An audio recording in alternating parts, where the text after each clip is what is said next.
Good morning, everyone. It is Wednesday, April 8th at 9:15 a.m. Oklahoma time. Man, these live videos are pretty fun to do actually for me now. They're good reps. I love just kind of seeing where my mind goes. I have my notes obviously, and I actually look forward to them now. Whereas before I was so worried and anxious about them and what I was going to say and what was going to fall out of my mouth.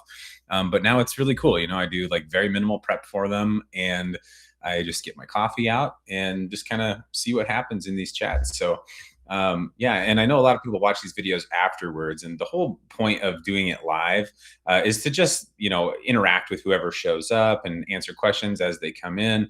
And hey, morning, Jason, how are you? And just kind of see what happens with this. And I'm going to continue messing around with doing a mix of video and audio and live and not live. But today I want to talk about basically the big point that I hit in my article from yesterday. And this is really, talking about the misalignment tax. And the core argument of the newsletter yesterday was really when we are utilizing tools that we're not aligned with, we are creating separation between ourselves and who that platform is rewarding us for being. And I obviously hit on Instagram pretty hard in that article, and and that's just because it's I'm a working class millennial, and I think for all of us, we kind of picked up Instagram as the platform for our opinions, for our news, for keeping up with our friends, for everything. And in the span of however long it's existed, I'm not even sure. I've probably been on it for 10 or so years. And in that span it has morphed into this massive magnet for attention. And it's just something that I've always been very deliberate about my relationship with, because I've found myself in traps of doom scrolling. I've found myself in all these traps that I'll talk about today. I've found myself there before, and especially as it applies to business and entrepreneurship.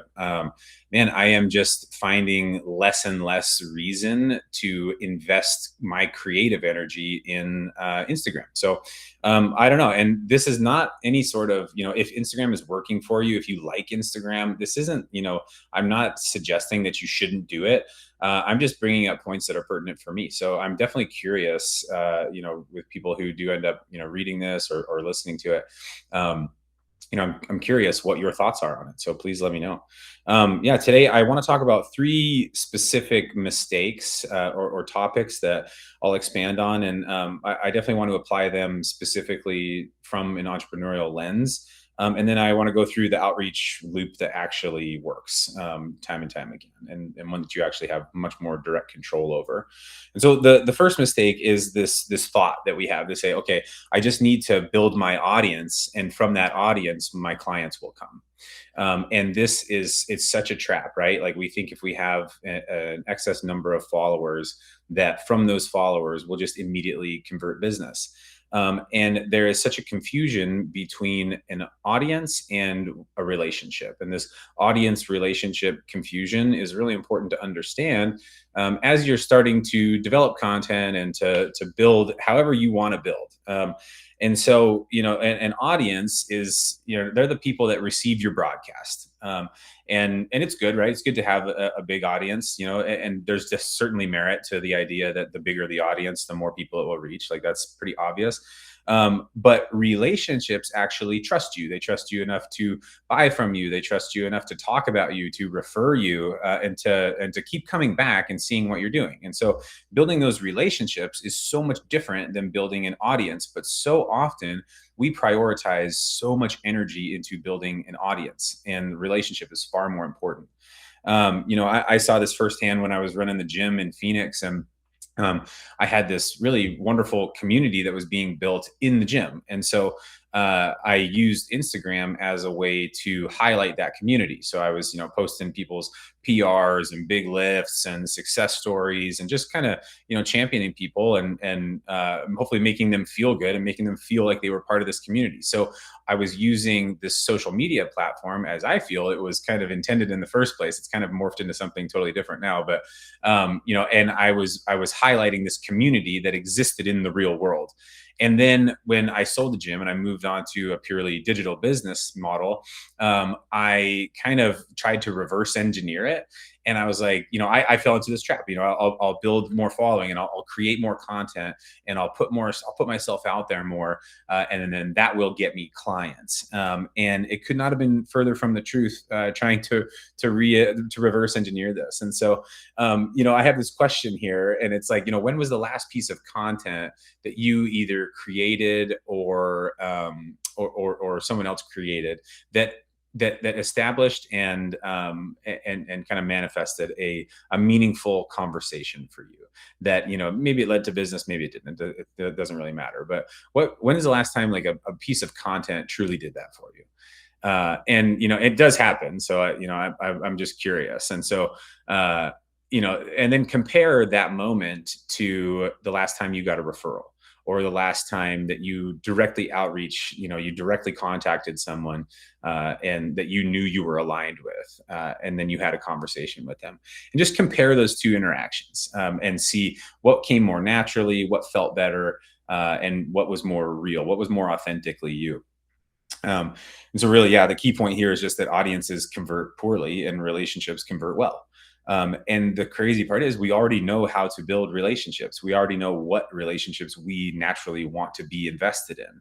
And so pursuing those is so much more natural for us than, trying to do this dance online. And so the question is not whether you're spending, any time on Instagram or any creative energy on a platform for outreach, but it's how much, and how much are you willing to invest in it?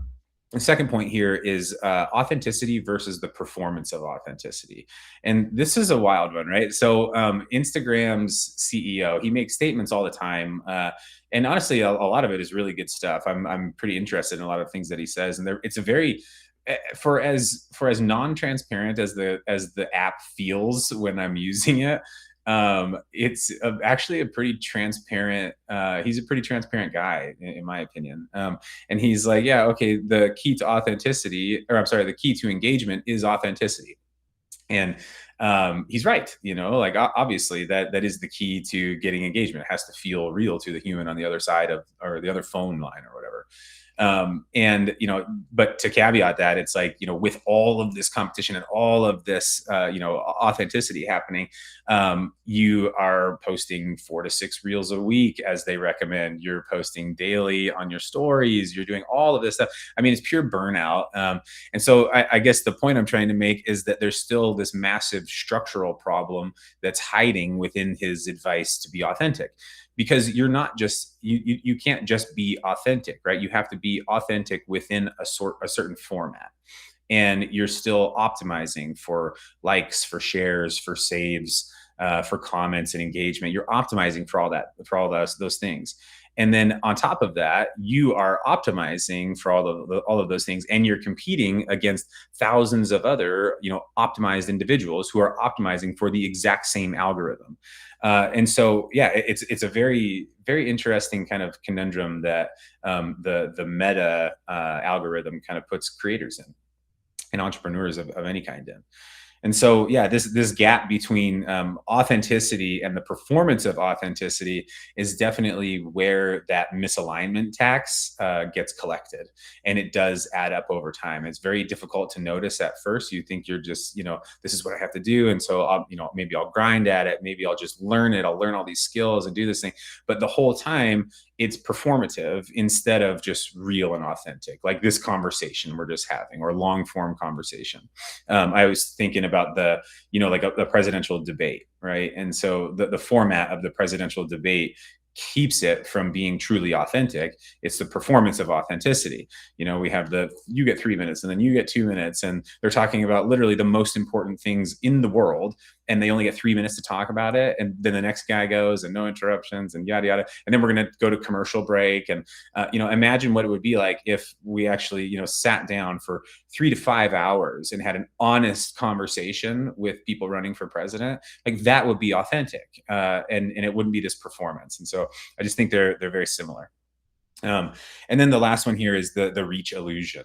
When I was doing some research for this article that I wrote yesterday, or that I published yesterday, I found some of those numbers they blew my mind. And the one that really stood out to me was there is an estimated 2 to 3% organic reach on business account posts. That means, of every 100 followers you have, 2 or 3 of them are seeing your stuff. That's crazy. And you would spend years and years, right, building up maybe not tons of years, but let's say a couple years, building up an account with 10,000 followers, for 2% of them to see that. So you're getting 200 people to see your content out of 10,000 that you've spent years and so much energy building. That's crazy. If you spent 2 months, you could develop 200 relationships, just calling people and emailing people on your own. It really, it blew my mind when I saw that. You work so hard to build this audience, and for what? This and then that's not even considering that the algorithm changes, and then you have to continue pivoting and changing. But yeah, bottom line is that number of followers, that audience number, it's just an illusion. And our ego friggin' loves it. It loves seeing that follower count go up. But it means nothing. It's not real. And so, yeah, the key reframe here being that follower count is just a vanity metric, and your real asset is your email list, indicating actual relationships that you have. And so, yeah, this whole idea, right, is I kind of think of it like we want to nix the content first and go with contact first. And this outreach loop that I believe works, it's much more effective. It's not like a shotgun blast out to the universe, but it's focused, and it's focused on people that you will actually have alignment with. And so, yeah, right, this outreach is your first real conversation with somebody. That can be an email, that can be cold outreach, that could be a phone call, that could be a text, that can be I looked at your website and I saw these things going on. That's how I get most of my clients when I do ghostwriting work and I do business consulting. Is I look at businesses that I want to work with, and I see if there's problems that I can solve for them, and I go, oh, hey, cool, I noticed these things, and then I would like to be the one to solve these problems for you. Let me show you how I can do it. And it creates immediate alignment almost always. And so then, from that outreach, you start building your email list. And from the email list, that is literally the only asset that you truly own. It is massively important. And we put so much stress on follower count and audience, but we don't put nearly enough on your email list. That is just massively important. That's your relationship list. That's who you have immediate contact with. You can have immediate contact with whenever you want. And then through that email list, you start educating your relationships, and that education can definitely be in the form of social media. It should be, right. You're educating, through newsletters, through social media, but you're not selling. You're just educating your audience and your relationships on the problems that you see them having, right? And they'll either identify with that or not. And if they don't, that's great. That way, nobody's time is wasted. And then after this education, then you have an offer. You say okay, I know this is your problem. This is why it's important that you solve it. And this is how I want to solve it for you. So, feel free to jump on board. And it's very simple that way. And they go, oh yeah, of course. Duh. That is how I would like to solve this problem right now. You obviously know what you're talking about. And so please help me solve this problem. Boom. Then comes the payment. And after that, that's when a lot of loops end. But really, one of the most important steps after that is continuing the relationship after payment happens, because that relationship afterwards is where the loop actually continues, right? Because then they're still talking about you, and then they're still asking you questions, and you're developing as a person and as a business owner. And then they're telling their friends and they're referring you, and it's just that relationship. It doesn't just stop when the money hits the bank account. Like this relationship is, something that you develop over time, for as long as you can, really. Um, cool. And so, yeah, I think, I'll kind of cut it off there, and I just want to end this with, just a question. Say, like, honestly, like, where are you investing your energy? And perhaps it's time for an energy audit. And if you find that maybe you're investing your energy, especially your creative energy, a little too much in places that aren't really rewarding you for it, imagine if you did invest that energy in a loop that did reward you. And whatever that reward looks like for you, whether that's, time, money, people, skills, whatever it is. And so just imagine, what it would look like for you to get inside a loop that rewards you, and is not built by somebody else. Thanks so much for being here. I appreciate it. If you're listening to this afterwards, I'd love to hear from you too. So, cheers. Have a wonderful day.